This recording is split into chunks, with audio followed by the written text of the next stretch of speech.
So, seeing as how the white leadership, military, and civilian will never stop their disrespect, frustration, humiliation, agitation, and aggravation, 2 new words, provoking and classifying of us, meaning, seeing as how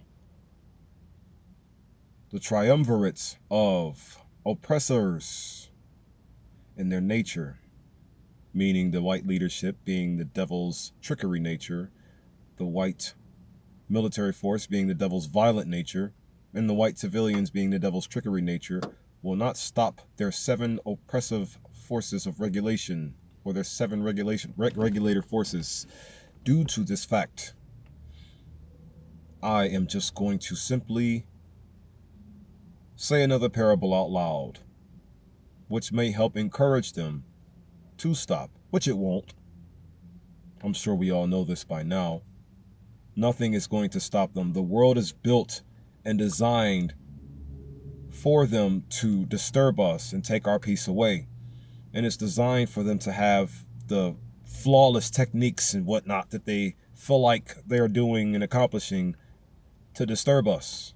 You follow what I'm saying?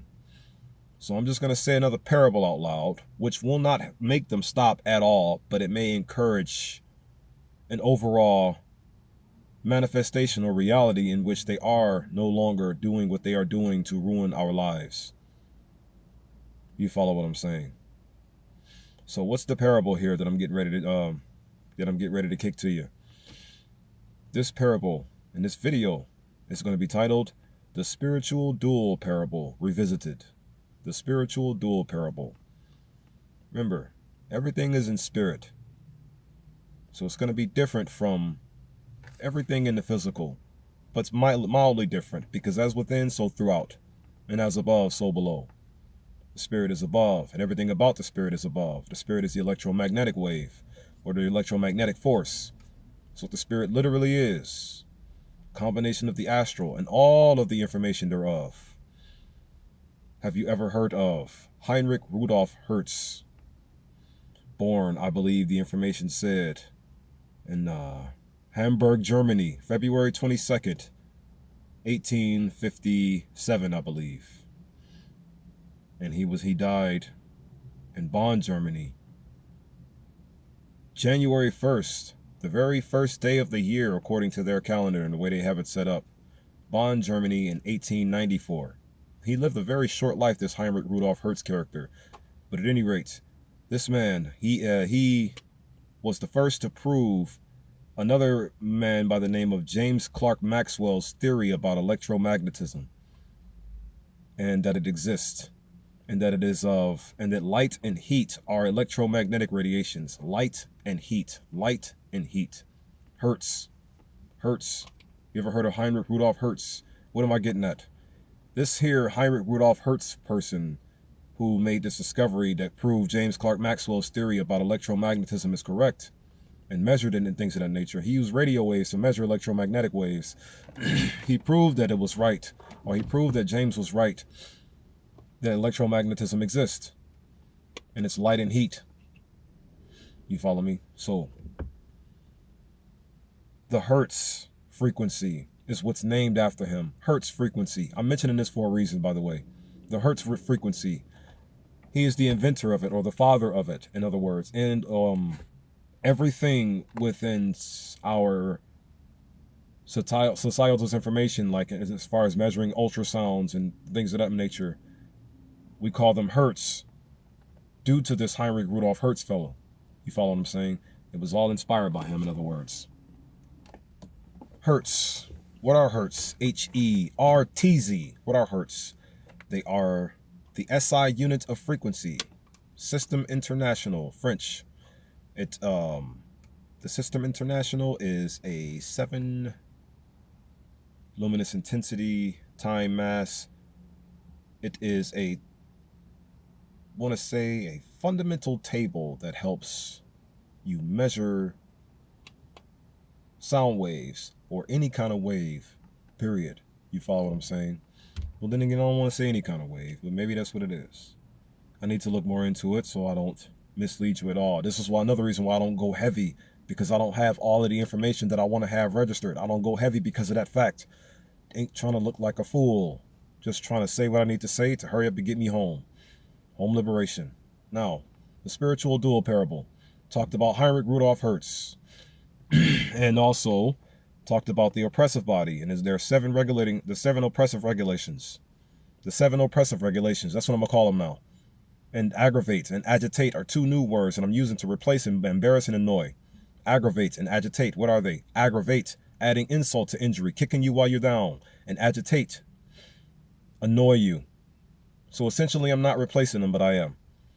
Moving forward now, the spiritual duel parable. This is going to be a sizable nerd parable. Very sizable nerd parable that's going to combine a lot of things that I have been talking about and a lot of things that I have recently learned as well, combined into this here spiritual duel parable that's going to label and describe four things subliminally. And they are as follows: soul liberation, global child manumission, global moral purification, and global balance reestablishing. Once again, global soul liberation, global child manumission, global moral purification, and global balance reestablishing. That's what this here spiritual duel parable is getting ready to label and describe as subliminal details. Let's get started. So, like I said, it's a sizable nerd parable. You don't have to watch if you don't like to, but it's a sizable nerd parable. So this here spiritual duel parable is inspired by the rules, laws, and regulations and/or form of play of the children's card game known as Yu-Gi-Oh! As I always tell you, I just use what I have by way of experience and combine them with a whole lot of other stuff to tell you these things, because I don't necessarily have any other way to honestly tell you to make it make more sense. You follow what I'm saying? But it's a parable, though. It's a parable that I'm using, like I said, the children's card game, like a sizable nerd parable. You don't have to watch. Sizable nerd parable, man. All right, I gave you a moment to click off. So, due to this, I'm going to use the laws and the rules of that there child game to label and describe this parable more effectively. Now, here's the key things right here. Like I said, what hurts earlier, right? In the game of Yu-Gi-Oh!, the monsters that I'm not going to call monsters for my parable, I'm going to call them spiritual avatars. They're going to be spiritual avatars for my parable. The spiritual avatars have attack points and defense points. So for my parable, they're not going to be called monsters, but spiritual avatars.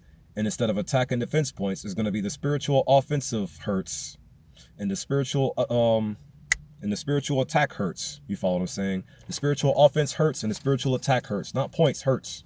You follow me? Because like I said, this is a spiritual duel parable. It's spiritual. And instead of all of the monsters, or as far as all of the spiritual avatars having effects, they're all going to have affects. It's a spiritual duel parable, remember? They're going to have affects, not effects. You'll see what I mean later. And next, instead of calling them the cards in my hand, I'm going to call them spiritual traits. So that means each card is going to be a spiritual trait.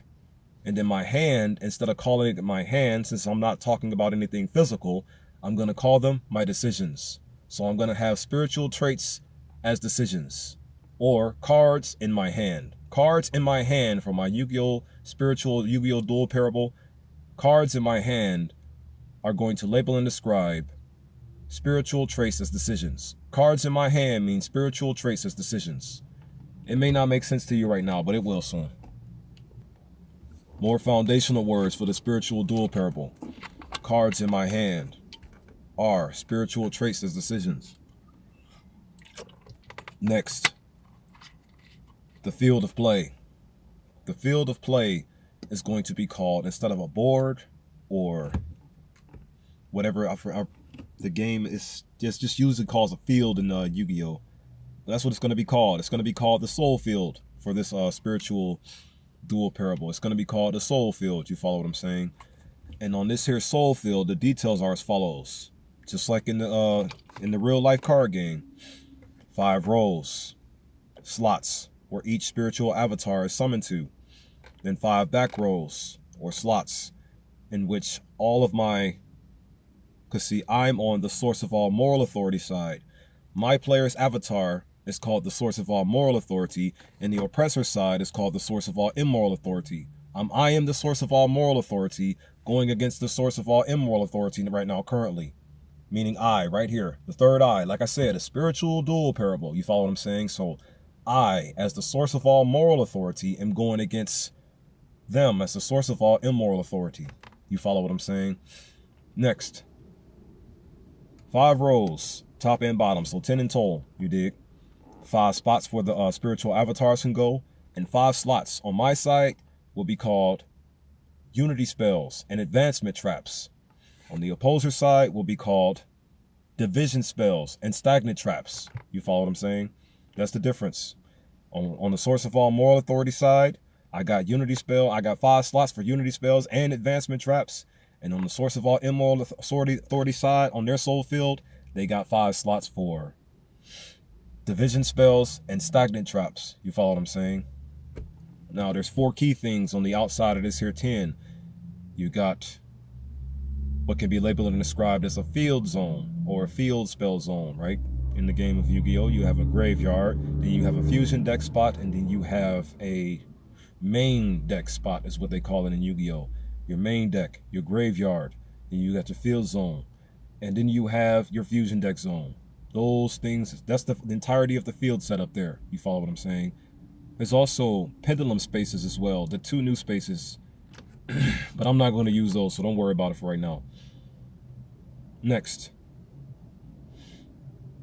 Well, I'm not going to have a combo that's going to lead to that for this parable, because this is going to be a short parable, but a sizable one simultaneously. So next, my main deck is not going to be titled my main deck. The 4 slots, the 6 slots outside of the main 10 on the field, the setup here, the main deck is not going to necessarily be called a main deck. My main deck is going to be called my foundation of knowledge, you see. The main deck is going to be titled the foundation of knowledge. And I have 40 spiritual traits. Remember, cards are spiritual traits in this here spiritual version of it. My main deck is going to have spiritual traits, 40 spiritual traits within them. I look forward to telling you what they all are. The so-called graveyard is going to be an area of energy in which we no longer need or want. Energy that we no longer need or want. Things that go to this pile right here is of energy in which we no longer need or want. Like I said, it's a spiritual dual parable, and it's all going to be wrapped up into one. Then you have the field spell right here, this field spell slot. This is going to be your principal ethical. Remember, P-L-E, ethical. That's the foundational one. Principle with the P-L-E is foundational, and ethics with without the N is foundational. You follow what I'm saying? So that's going to be your principal ethical spiritual trait right here. Whatever goes in that field zone slot is your principal ethical spiritual trait. Because remember, they're cards. Spiritual traits are cards in this here parable. And then you have the fusion deck. Just going to be the fusion zone, or where your fusion spiritual avatars will be summoned from once you play out the right moves to summon them onto the soul field. You follow what I'm saying? So now, let's begin this here duel. Start to finish.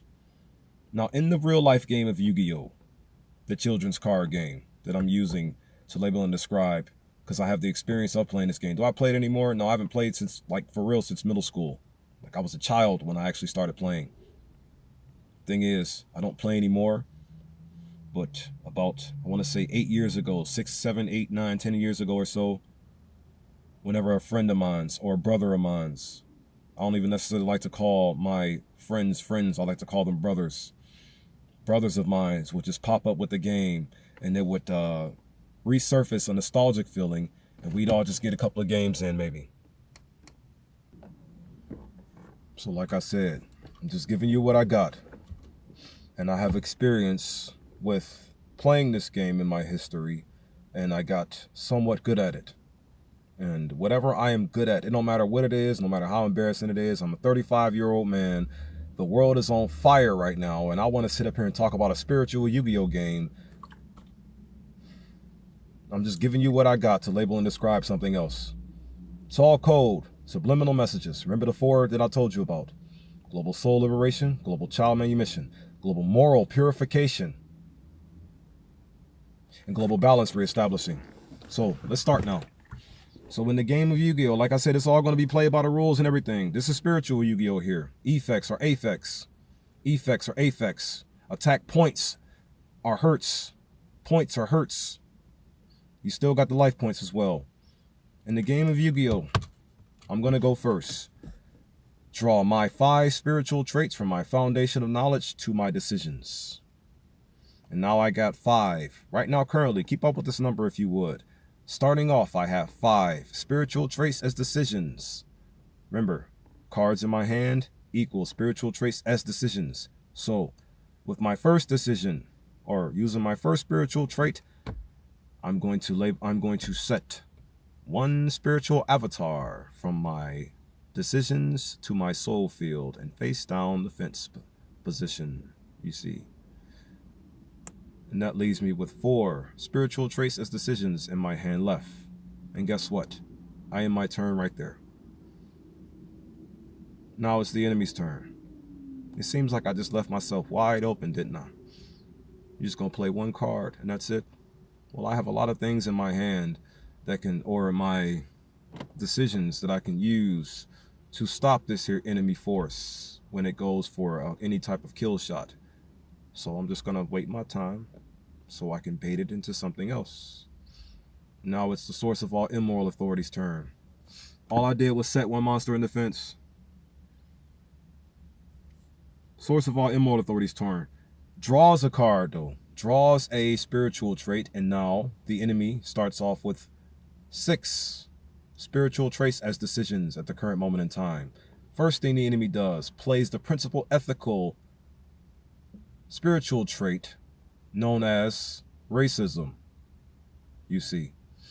Another thing, this here spiritual duel parable is going to essentially take the 7 belief system pillars that I have been talking about for about 1.5 years now, and they're going to turn them into spiritual avatars and advancement traps, unity spells, so on and so forth, to label and describe how this parable can make even more sense. For this parable to make even more sense, no, I'm using, you notice that I'm using all 7 of the belief system pillars to label and describe a play out of a game, as well as everything that's causing these belief system pillars to be here. More details now. So, the first belief system pillar is getting played, and it is the principal ethic of racism. The principal ethical division spell spiritual trait of racism. That's played as a field. And side note real quick. In real life, why is it called racism? Racism? Are we in competition with each other or something? Think about it for a moment if you would. Just a side note real quick before I go back to my dual parable. We are titled as a race, but then when you look at the definition of the word, it's about 40-something odd definitions of this one word right here, in this one word. The one that I rock with, the one that I like to work with, is a group of people descending from a common ancestor. A group of people descending from a common ancestor. But when you look at all of the other definitions within this one word titled race, you'll notice it's all about competition. Animals racing with each other. Horse races, rat races, dog races, things of that nature. Car races. You follow what I'm saying? Why are we named after something that's all about competition? You follow what I'm saying? And then as far as racism, I know the real reason why. I'm just mentioning it out loud real quick. And as far as like the racism, the terms you would use for it to label and describe the subjugation of a marginalized people. In reality, racism isn't what you would label and describe it as. It's just race hatred. That's what it really is. Even Stan Lee said that. Stan Lee talked about racism before he passed away. And Stan Lee called it race hatred as well. Race hatred. So here's how I see racism in real life. In real life, this is how I see it. It's the hatred for a group of people descending from a common ancestor, the first sun soul. That's what racism is in real life to me. To me personally, that's what it is. And right now, currently, back to my spiritual duel parable, the enemy just played a field zone of the sort of hatred unto my soul field. So now there's hatred on my soul field at the current moment in time. There is hatred on my soul field at the current moment in time. There is hatred on my electromagnetic soul grid at the current moment in time. And it needs to be gotten off. I wonder how this is going to play out. But here's the thing though. Spiritual dual parable, back to it. When this spiritual trait is activated, the racism, race-hateful spiritual trait is activated, it allows the activator to do two more things. The first thing is add any spiritual avatar from your foundation of knowledge and add it to your decisions. You follow what I'm saying? So the spiritual avatar, spiritual trait in which the enemy chooses to add from its foundation of knowledge to its decisions is what can be labeled and described as the white leadership spiritual avatar, the white leadership alone spiritual avatar. And that added back to the decisions gives the enemy 6 once again. You follow what I'm saying? Now there are 6 spiritual traits as decisions that the enemy holds right now currently. Next move, it's going to activate the second belief system pillar, the stagnant trap known as feminism. The stagnant trap known as feminism is the next spiritual trait to be activated. Side note real quick. Our women are not evil. Our women are not evil. Like I said, they're all just really stupid at the current moment in time. And I say that with love because of what the word literally means. What else am I supposed to call you? Should I just call you the definition of the word? You're all lacking intelligence and lacking common sense. You're all low on intelligence and low on common sense. All of you are. It ain't just our women who can be harlots, because you want to know the core definition of the word harlots? A person who lacks self-respect.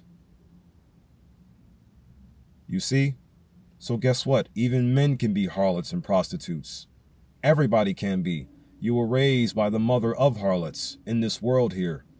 And feminism is essentially the root and or one of the biggest main ingredients of this here enemy force.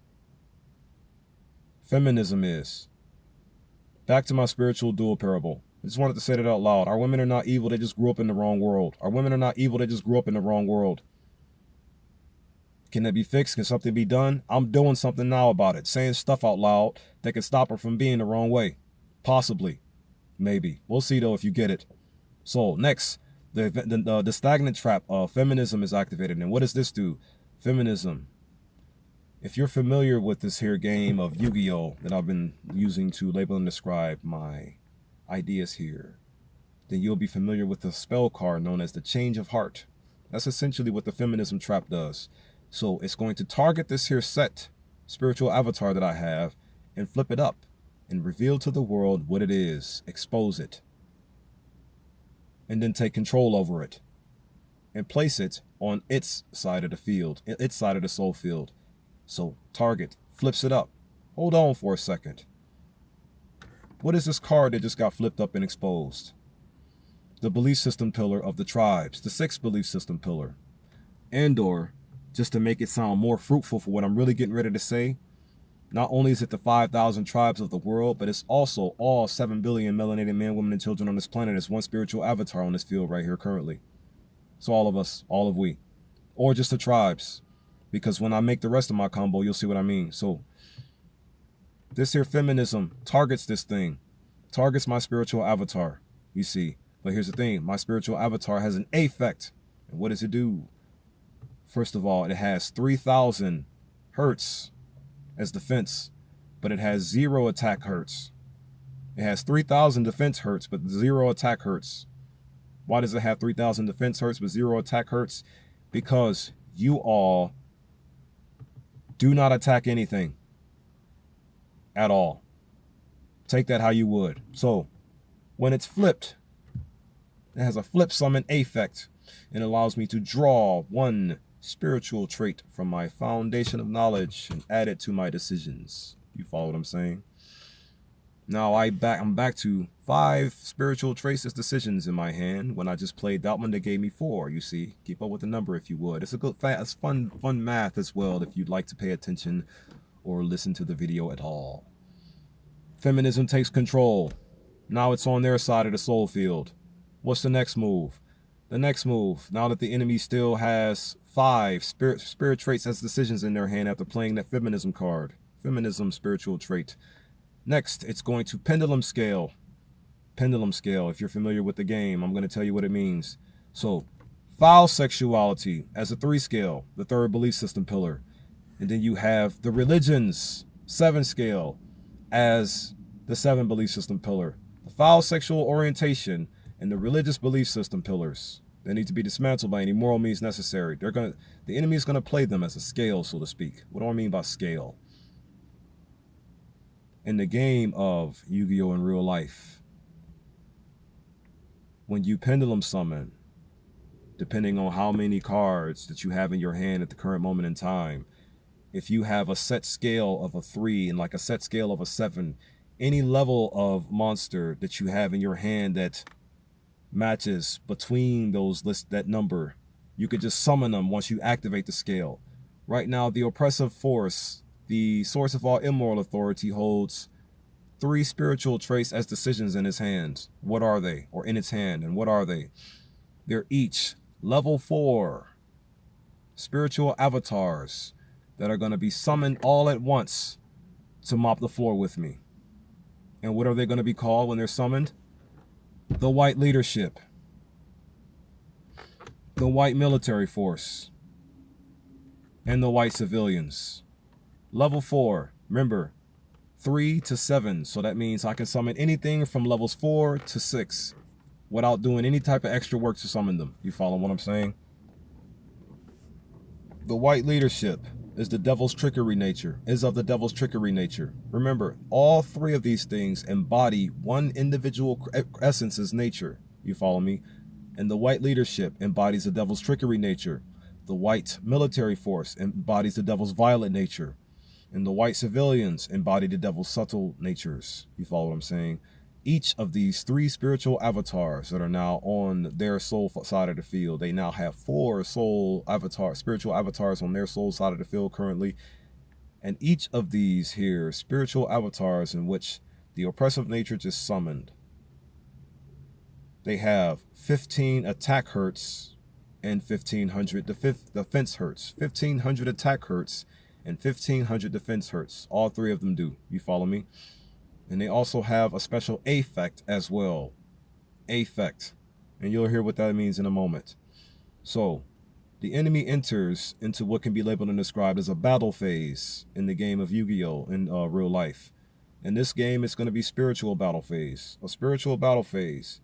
The enemy attacks me directly with all 3 of those 1500 monsters or 1500 spiritual avatars, taking me down from my 8,000 top starting point to 35, the same age I am currently.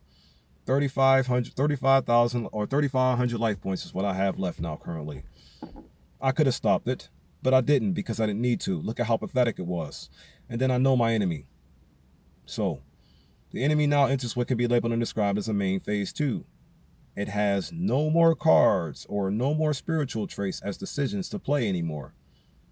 And I have 5. And now it's getting ready to become my turn.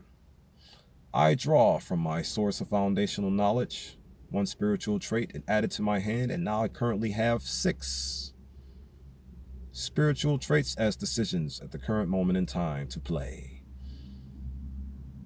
Now, before I go on, I'm going to boast a little bit. This is what's going to be titled a 1-turn kill. That's what this is going to be labeled and described as, a 1-turn kill. And why do I say that? Because let's look at the enemy side of the board for a moment before I go on. It has the racist field in play, the race hateful field in play, which gives the feminists their chances to be feminists. Without the racist field in play, feminism cannot be at all. All white men are racist, and all white women are feminist. They all are. Am I wrong? Well, prove me wrong then, you so-called white people, which whom are in reality reverse black people that are low-class angels. And then every other human being on the planet, you are all simply low-class angels. What's a low-class angel? What do I mean by that? Stupid. Lacking knowledge, lacking understanding, low of knowledge, low of understanding. Do you know what it means to be a seraphic characteristic? Do you know what it means to have seraphic characteristics? Do you know what it means to have cherub characteristics? Do you know what that means? Seraphic angel, seraphim angel. Do you know what that means? No? Well, that's because you're lacking in, or you're low on intelligence of the topic.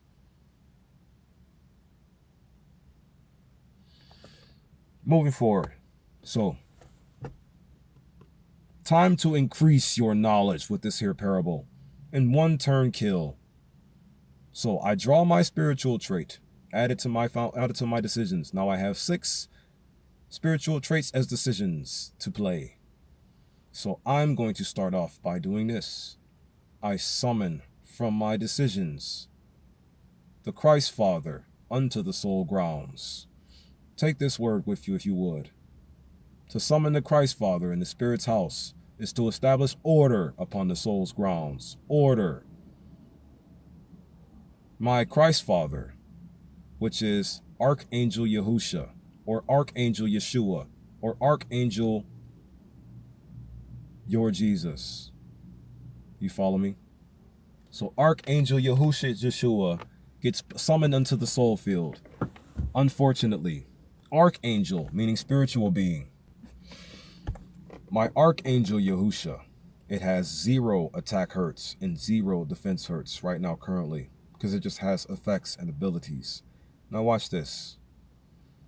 Due to the racist field, feminism only has the ability to be feminism, because it's a stagnant trap that the racist field gave the feminist stagnant trap a chance to be played on the first turn, meaning I didn't have to set it first. I could just play it from my hand like a quick play.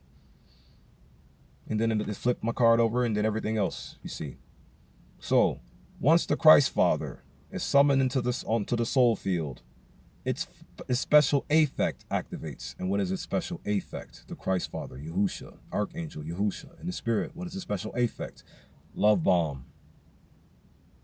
Peace piles and love bombs and unity spells and advancement traps. Peace piles and love bombs and unity spells and advancement traps.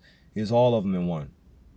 The King of Kings is miraculous in every way possible. Moving forward. So, once it's summoned into the Spirit, or onto the soul grounds, the first thing it does, activates a special affect, destroys the field that's already in play, and just leaves the truth there to remain, meaning the soul field itself. But here's the issues, though.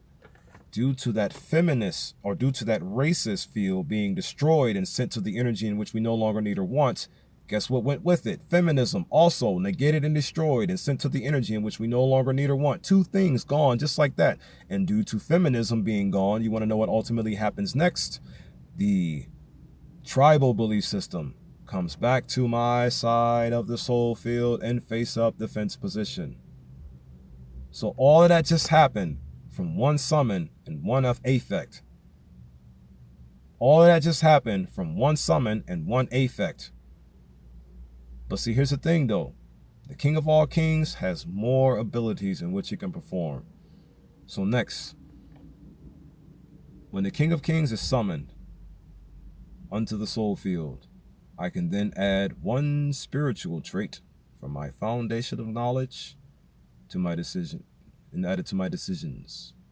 You see, in the spiritual trait I choose to add from my foundation of knowledge to my decisions, it's going to be what can be labeled and described as the Blood Gang Paradise, Unity Spell, Principal Ethical Spell. Yeah, my own field card. The enemy just lost theirs, and it caused feminism to go with it and give me my card back, or give me my spiritual trait back, or give me my spiritual avatar back, which is my Christ Father's physical body. That's what it is. The tribes are my Christ Father's physical body right now. The torso. Remember my parables from the past? The tribes of the Christ Father's physical body. Long story short. This is why I also said you can also consider this all 7 billion melanated men, women, and children on this planet. That one spiritual avatar right there that just got flipped up.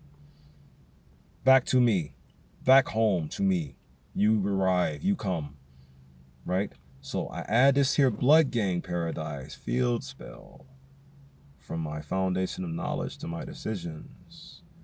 And now I take this spiritual trait and I just play it immediately. Because now my Christ Father is done with all his special abilities.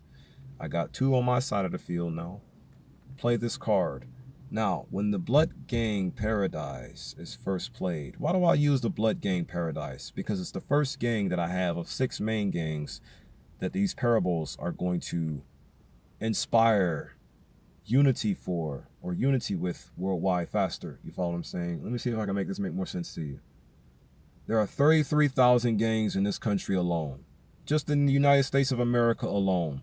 And this conviction, if you all can read between the lines and gather all the subliminal messages without all the goofiness in it, you'll notice that this conviction, just this one idea, because it's one idea, it can unite all of them into one gang. You follow what I'm saying? And I choose to label and describe them as Africa's greatest defenders, because that's what they're going to become. The greatest defenders of all the universe is what every gangster is going to become in this known reality that we have here. You follow what I'm saying? Moving forward, and I got 6 main gangs out of those 33,000. The Bloods, the Crips, the GDs, the Vice Lords, every gang in Jamaica, and every gang in Haiti. Each counted as just one spiritual avatar. You follow what I'm saying? And the Blood Gang. Why do I use the Blood Gang as a field spell for this here parable? A foundational field, principle, ethical spell, unity spell for this here parable. Why do I use them? Simple, because when you look up the information regarding our brethren who practice within that gang, you'll find that their original meaning for their name, for that name of their gang, Blood, was an acronym, and it stood for brotherly love over our depression. That's what it stood for. Brotherly love over our depression. So after summoning the Christ Father and getting this field to my spiritual traits as decisions, next thing I'm going to do is play it. The brotherly love foundation. Brotherly love overcoming our depression, or brotherly love over our depression. You see, that's our foundation now. That's the foundation we're all rocking with. Those are the details of our foundation, the Blood Gang Paradise. This entire continent is going to be gang ran, but you're going to be ran by benevolent gangs. Ain't nothing going to hurt you again, ever. You'll see what I mean. Here. So, the Blood Gang Paradise. It also has multiple affects. Multiple affects. Playing it gives me a chance to use the first one, which is now I can add any unity spell from my foundation of knowledge to my decisions. With the King of all Kings, I could have added any card or any spiritual trait. That's what I should have mentioned in more detail. But now this here Blood Gang Paradise allows me to add any unity spell specifically from my foundation of knowledge to my decisions. And you know the spiritual trait I'm going to add from my foundation of knowledge to my decisions? A spiritual trait known as soul fusion or soul reincarnation. You see, soul fusion or soul reincarnation. And what does this button do? Or what does this spiritual trait do? When you play it, if you have the proper fusion material on your side of the field, you can send these two or fuse these two to summon the other one. So, what do I have on my side of the field that can be fused right now?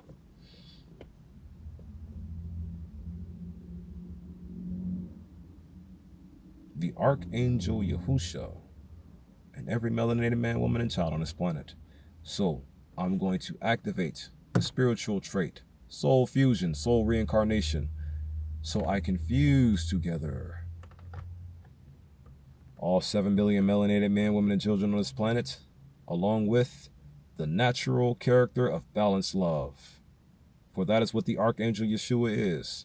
A natural character of balanced love. A natural character of balanced love. Why am I holding up my circle symbol now? Because I keep telling you the same thing over and over and over and over again. And I get it, and I know why I need to, because it's the idea of repetition and the importance behind repetition. So, fusion summon. The Resurrected Soul Tribe. That's the fusion summon there. It's going to be called the Resurrected Soul Tribe here. The Resurrection of the Soul Tribe. Or Soul Tribe Resurrection Spiritual Avatar. That's what it's going to be titled. Or the Reincarnated Yeshua. The Reincarnated Yeshua Reincarnated. That's what it can be called. Yeshua Reincarnate. For the reincarnation gets you straight to the resurrection, remember? The reincarnation gets you straight to the resurrection. So the natural character of balanced love is going to reincarnate into thy mind-heart space, and then it's going to resurrect as the soul tribe in reality. The soul tribe's resurrection now. The soul tribe's resurrection, which is the king of all kings, BKA, because in reality, the king of all kings is a natural character of balanced love, reincarnated into the melanated men, women, and children globally to be resurrected as a soul tribe. Now that the soul tribe is resurrected as my one spiritual avatar on the field currently, here are the next following combos. So he has a special abilities, multiple special abilities actually. So if you're familiar with the game at all, the children's card game known as Yu-Gi-Oh, you'll notice that there are about 3 Egyptian god cards or 3 Egyptian god monsters within that game. To label and describe my soul tribe resurrected spiritual avatar more effectively, all 3 of those Egyptian god monsters will have their effects in his one or in their one. How is that going to play out in reality? Because that's a spiritual parable sense. So in physical reality, you can label and describe it as the following. All of the Egyptian god ancestors of our history, their traits are within our DNA now. They are now within our DNA, our deoxyribonucleic acid. Remember, in my spiritual duel, these are considered special affects, not effects, affects. So that means they're embedded into your DNA in reality. So in reality, all of the Egyptian gods, such as Amun, Thoth, and Horus, and Ra, etc., Shu, all of their characteristical traits, all of their abilities and effects are embedded within our DNA, my dear soul tribe, my soul tribe family. That's the point of this parable as well, to let you know these things. Now, in the spiritual dual parable sense, it's going to be those 3 Egyptian god cards from the show incorporated into this here one spiritual avatar's affect to label and describe how it's going to move in the spiritual sense or spiritual reality. Physical reality, spiritual parable reality. 3 ways to look at it. Not to tell you the spirit's reality in a second. So, like I said, physical is all of our Egyptian god ancestors. They have their traits and characteristics laced within our DNA. You follow what I'm saying? They're all laced within our DNA. And that's what the soul reincarnation, or that's a soul fusion, soul reincarnation just did. It just put those back in you and or reminded you of them. That's the spiritual reality. Reminded you of them. Moving forward now. So I now have the Blood Gang Paradise on my field, and I also have the Soul Tribe Resurrected on my field, on my side of the soul field. So what's the next combo? Because I still have, if you kept up with the count, I have 5 now. Spiritual traits as decisions still in my hand. You follow me? So here's the next move. I also have pendulum scales in my hand.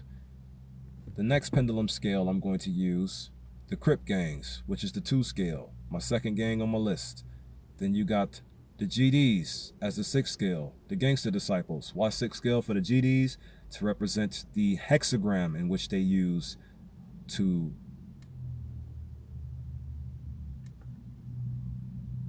I'm trying to go off of what Larry Hoover was teaching. Principle of love.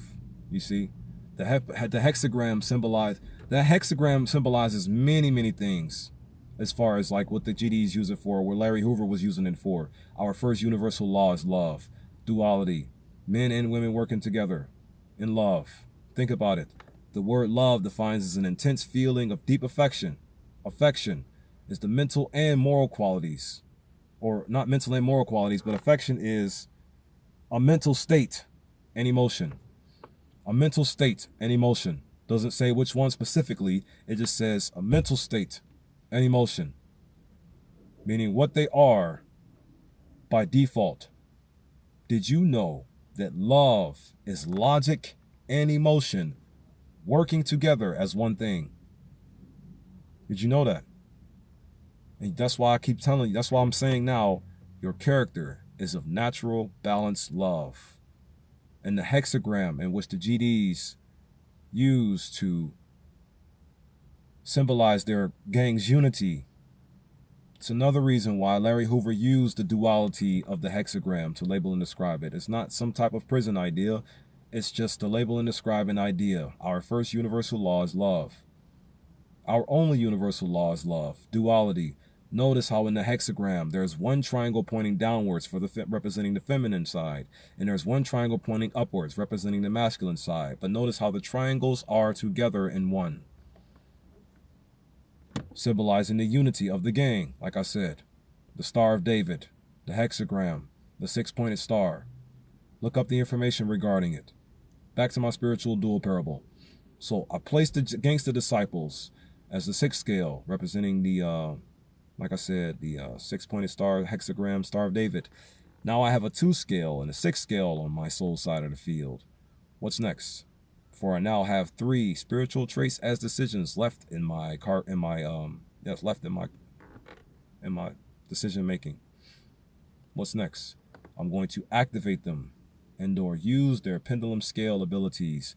And now I'm going to summon 2 more gangs from my hand or from my decisions to the soul field, if this makes sense to you so far and why I'm saying it the way I'm saying it. And these 2 gangs are every gang in Jamaica and every gang in Haiti. You follow what I'm saying? Now I have 1 spiritual trait as a decision left to play. Let's make the next move.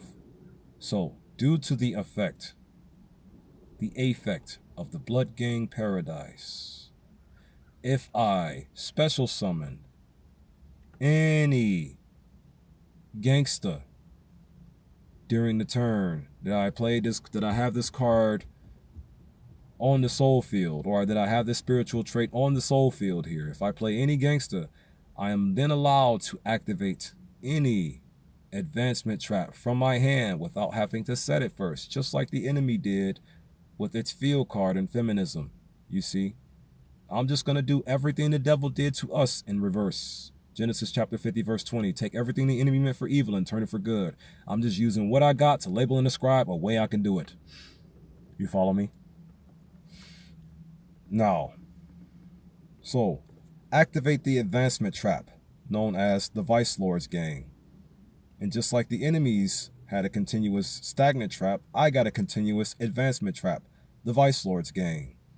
And what is the Vice Lord's advancement trap gang does? It allows me to summon the Crips and the GDs unto my field. Now I have a row of 5 in total. Now I have 5 spiritual avatars on my side of the soul field against their 3. As well as their 2 pendulums on the back row. But see, here's the beautiful part about my whole incorporated gameplay. All of my gangsters have 3,000 attack hertz right now. All 4 of the gangsters have 3,000 attack hertz right now. The field has another ability. For every gangster you have in play, they gain 500 more attack hertz. So that means all the gangsters on the field have 5,000 attack hertz right now. And then as well as my King of Kings or the Resurrected Soul Tribe. Remember, all of the Egyptian god monsters from the show are incorporated into this spiritual avatar special effect. You see, affect. So that means the Egyptian god monster Slifer, the Egyptian god monster Ra, and the Egyptian god monster Obelisk the Tormentor. All of their abilities are applied to this one. So it has 4,000 attack, or 4,000 attack hertz currently. It just had a 9,000. I didn't even count that in the story, but don't even need to because I'm not about to use it. So that means even the effects of Obelisk the Tormentor are in my soul resurrected avatar's spiritual state right now. So on my opponent's side of the field, I have, or on the opponent's side of the field, only has 3 1,500 monsters, right? 3 1,500 spiritual avatars.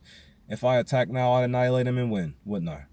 However, due to their abilities and their affects as well, meaning the white leadership's affect, due to the white leadership's affect, No other style of white monster can be attacked at the current moment in time, as long as this one is face up on the field. Due to that special effect, even though I have all of these powerhouses on my side of the field, can't do anything to take them down. So, special abilities come into play. And due to all three of these Egyptian gods' affects now being tied into my one soul tribe resurrectus affect, time to utilize them. So, Obelisk of Tormentors affect. I'm going to take the Jamaican gangs and the Haitian gangs, and I'm not going to tribute them or sacrifice them like Obelisk of Tormentors effect would be, but I'm going to use them. And we know what happens when Obelisk of Tormentors effect is used in the show, if you ever watched it, right? It wipes your entire side of the field clean, meaning the oppressor's side of the field clean, or the opposing forces side of the field clean, gone, meaning your white leadership gone from this here play, your white civilians gone from this here play, and your white military force gone from this here play. Also, too, the back row, your foul sexual orientations destroyed, and then as well as your religious beliefs, all destroyed and sent to the so-called graveyard, the energy in which we no longer need or want. Just a parable. So they're not being sacrificed, they're being used to do what they should have done years ago. Just an idea, man, just a parable. Special affects. So now, my two gangs have now been put into what you would label and describe as a discard pile in the game of Yu-Gi-Oh! I don't like to say the graveyard from my side of the field. Just say a space to where we're going to use you for something else again eventually. Next, so now the enemy side of the field is wide open, ready for a moral purification. So, right now, currently on my side of the field, due to me using those two gangster groups to wipe the enemy, the sole source of all immoral authorities, oppressive side of the field clean, I now have two other gangsters on my side of the field that are following me, the Crips and the Gangster Disciples, as well as this continuous Vice Lord gang trap that's in my back row, giving those other two the chance to be on the field. If it goes, they go as well. Or at least, yeah, they go as well. So that means they now have 1,000 attack hurt boosts, along with my 4,000. Scratch that. The Winged Dragon of Ra's effect kicks in. Once the sacrifice happened, those 3,000 base points went to him. So that means he gained 6,000 attack hurts just recently, which made him, oh my god, even stronger, to 10,000 attack hurts. So now, the Resurrected Soul Tribe is sitting with 10,000 attack hurts, and you got two gangsters on my side of the field with 4,000 attack hurts. 18,000 attack hurts to your face. Just a spiritual parable, man. You know? So, even though just 2 or 1 can end the duel on sight, I'm going to use all 3 of them to attack you, just like you just did me. Except it's going to be overwhelmingly more. Because I want to overwhelmingly remove you from our lives, so I can live in peace, love, unity, and advancement amongst my people for all the days of my life. Follow what I'm saying? I mind you, both sides of the field, both the source of all immoral authority and the source of all me, the source of all moral authority. We both started out with 8,000 life points, you see.